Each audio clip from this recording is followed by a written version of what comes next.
Big boss Malayalam season 7 അങ്ങനെ ഇന്നത്തെ episode അവസാനിക്കുന്ന സമയത്ത് ഫിനാലെ വീക്കിലേക്ക് ഒരാളെ ഡയറക്റ്റ് ലാലേട്ടൻ തെരഞ്ഞെടുത്തിരിക്കുകയാണ്. അതായത് അനുമോളാണ് ഫിനാലെ വീക്കിലേക്ക് തെരഞ്ഞെടുക്കപ്പെട്ടിരിക്കുന്നത്.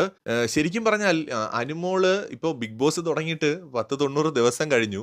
ഇപ്പോഴും ലാലേട്ടന്റെ മുന്നിൽ നിൽക്കുമ്പം എന്തൊരു വിറയലാണ്, എന്ത് പറയണമെന്ന് അറിഞ്ഞൂടാ.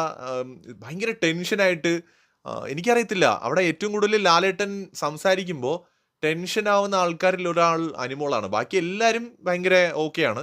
അനുമോള് മാത്രമാണ് ലാലേട്ടൻ ചോദിക്കുമ്പോൾ ഇങ്ങനെ പല്ലൊക്കെ ഇങ്ങനെ കൂട്ടിയിടിക്കുന്നത് ഞാൻ നോക്കുമ്പോൾ. എപ്പിസോഡ് കണ്ടവർക്കറിയാം, ലാലേട്ടൻ അനുമോള് ഫിനാലെ വീക്കിലേക്ക് സെലക്ട് ആയി എന്നുള്ള സാധനം പറയുമ്പോൾ അനുമോളെ പല്ലൊക്കെ ഇങ്ങനെ ഇങ്ങനെ വിറച്ചുകൊണ്ടിരിക്കുക. എന്തൊരു വിറയിലാണ് ലാലേട്ടനെ കാണുമ്പോൾ. എന്തായാലും ലാലേട്ടൻ ചോദിക്കുന്നുണ്ട്, അടുക്കളയിലുണ്ട് പക്ഷേ ഊഞ്ഞാലിലും കാണും, വെസലിലുണ്ട് പക്ഷേ ഊഞ്ഞാലിൽ കാണും എന്നൊക്കെ പറഞ്ഞിട്ട് ലാലേട്ടൻ ഇങ്ങനെ ഒരു ഒരു ഹിന്റ് കൊടുക്കുകയാണ്. അപ്പോൾ പലരും പല പേരുകൾ പറയുന്നുണ്ട്. അക്ബറിന്റെ പേര് പറഞ്ഞു. അക്ബർ ഒരുപാട് പ്രതീക്ഷിച്ചു കേട്ടോ അക്ബർ ആയിരിക്കുമെന്ന്. പക്ഷേ അല്ല, അക്ബർ അല്ലായിരുന്നു. അതുപോലെ അനീഷിന്റെ പേര് പറയുന്നുണ്ട്. അപ്പോൾ അനുമോളടുത്ത് അനുമോൾ എണീക്കൂ എന്ന് പറയുമ്പോൾ അനുമോൾ എണീക്കുന്നു. അനുമോൾ ഇങ്ങനെ അത് അനീഷ് ചേട്ടനായിരിക്കും. കാരണം അനുമോൾ സ്വപ്നത്തിൽ പോലും വിചാരിക്കുന്നില്ല അനുമോൾ ഫിനാലെ വീക്കിലേക്ക് എത്തുമെന്ന്. കാരണം ഏതാനും ദിവസം മുമ്പ് കൂടി അനുമോൾ ലൈവിൽ പറയുന്നുണ്ട്, എന്നെ ഫിനാലെ വീക്കിൽ ഒരിക്കലും എത്തിക്കില്ല, അതിന് മുന്നേ എന്നെ പുറത്താക്കും. അനുമോൾ എന്തൊക്കെയാണ് വിചാരിച്ച് വെച്ചിരിക്കുന്നതെന്നൊന്നും എനിക്കറിയത്തില്ല. എനിക്ക് തോന്നുന്നു ബിഗ് ബോസ് അനുമോളടുത്ത് എന്തെങ്കിലും ഒരു പാർഷ്യാലിറ്റി കാണിക്കുന്നു എന്ന് തോന്നിയിരിക്കാം. പക്ഷേ അങ്ങനെയൊന്നുമില്ല.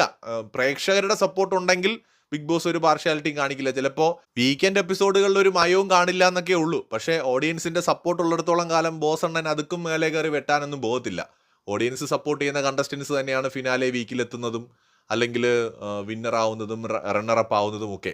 അത് തന്നെയാണ് ഈ ഷോയുടെ ഒരു പ്രത്യേകതയും. എന്തായാലും അനുമോളെ ഇന്ന് ഫിനാലെ വീക്കിലേക്ക് തെരഞ്ഞെടുത്തിരിക്കുകയാണ്.